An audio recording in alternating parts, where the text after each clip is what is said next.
자, 2020년 6월 17일 정부는 또 다른 부동산 정책을 내놨고요. 이에 대한 두 번째 시간입니다. 작년부터 말이 많이 나왔던 게 뭐냐? 개인 투자자들의 입지가 줄어드니까 이제는 법인 투자가 답이다라고 얘기를 해서 연예인을 비롯한 많은 분들이 이제 법인 투자를 이제 활성화하게 됐는데요. 요거에 대해서도 근절을 하기 위해서 정부가 정책을 내놨죠. 그에 대해서 한번 알아보도록 하겠습니다. 그럼 한번 출발해 볼까요?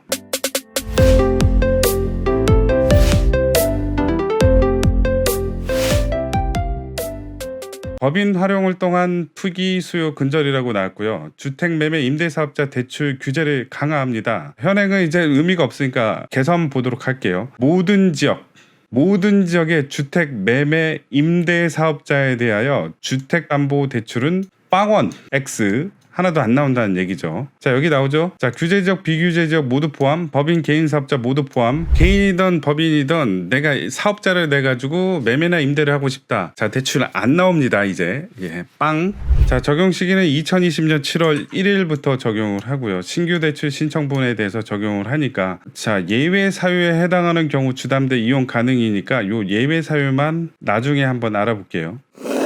자, 그리고 이제 무서운 게 법인 보유주택에 대한 종부세율 인상이 됐는데요. 보유주택에 대해서 최고세율 때려버리겠다는 거죠. 3%, 4%. 3%, 4%면 진짜 엄청난 겁니다. 자, 기준에는 0.6에서 3%인데 이제 그냥 3%. 자, 0.8에서 4%인데 아우 계산 힘들어. 그냥 4% 할게. 이렇게 한다는 거죠. 하지만 이제 특례, 사원전 주택이나 기숙사 등에 대해서는 비과세 특례를 현행 유지하겠다라는 내용이라서 사원전 주택이나 기숙사로 돌리는 경우가 일부 있겠죠. 적용 시기는 언제냐? 내년부터입니다. 그리고 그 법인이 좋았던 게 종부세 공제가 있는데 이것도 폐지를 한다는 겁니다. 법인이 보유한 주택에 대해서는 종부세 공제를 폐지한다. 자, 요게 이제 법인을 설립하는 이유 중 하나였던 거죠. 왜냐면 이제 납세자별로 종부세 공제를 해서 개인으로 종부세 공제받고 또 법인 설립해가지고 종부세 공제를 받았는데, 이제는 이제 법인이 소유한 주택에 대해서는 종부세 공제를 빼버리니까 법인 설립으로 인해서 공제 혜택이 없어졌다는 얘기죠. 그다음에 이제 법인의 조정 대상 지역 내 신규 임대주택 대해서도 종부세를 과세하겠다는 건데요. 자, 기존에는 법인이 8년 장기 임대주택으로 등록을 하게 되면 종부세가 비과세됐는데, 자, 오늘이네요. 오늘부터 조정 대상 지역에 8년 장기 임대 등록해도 주택은 종부세가 과세된다는 거죠.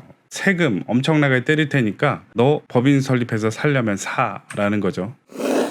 종부세는 이제 보유 개념인데 이제 보유로 끝나지 않고 양도시에도 법인세율을 중과를 하겠다는 거죠. 개인으로 얘기하자면 양도세 중과에 해당된다는 거죠. 기존에 이제 법인세율 10에서 25%에서 뭐 10%를 추가 적용을 했다면 개선으로 인해서 추가 세율을 20%로 인상을 하고 8년 장기 임대 등록하는 주택도 추가 세율을 적용한다는 거네요. 자, 그래서 보유 종부세 늘어나고요. 그리고 양도시에도 추가 세율 20% 적용을 한다고 했는데 이제 관리까지 합니다. 어떤 관리? 부동산 매매업은 법정 업종으로 관리를 하겠다는 겁니다. 그래서 이제 일부 투기자들을 대상으로 해서 체계적으로 관리를 해서 니네들이 정말 사업을 위해서 주택을 사는 건지 아니면 투기를 위해서 주택을 사는 건지 따로 구분해서 관리를 하겠다는 거죠. 자, 요거는 이제 적용 시기를 좀 넓게 줬습니다. 법 개정 이후 2021년 말 시행을 한다고 하니까 니네 시간 많이 줬으니까 정리를 해라 라는 얘기죠. 이제 네 번째로 이제 관리에 끝나지 않고 이제 특별 조사까지 한다는 내용이죠. 법인주택 거래 시 별도의 법인용 신고 서식을 작성하도록 하고요. 모든 법인 거래에 대해서 뭐 금액 필요 없고 지역 다 필요 없이 그냥 자금 조달 계획서 니는 거래하면 내야 된다라는 내용입니다. 주위의 지인분들이 아파트로 돈을 벌었다고 해서 내가 만약에 마음이 급해져서 법인을 만들거나 개인적으로 투자하게 된다면 힘들 수 있습니다. 이보 전진을 위한 일보 후퇴도 나름의 전략일 듯 싶습니다. 다음번엔 좀 더 재밌고 즐거운 내용으로 찾아뵙도록 하겠습니다. 감사합니다.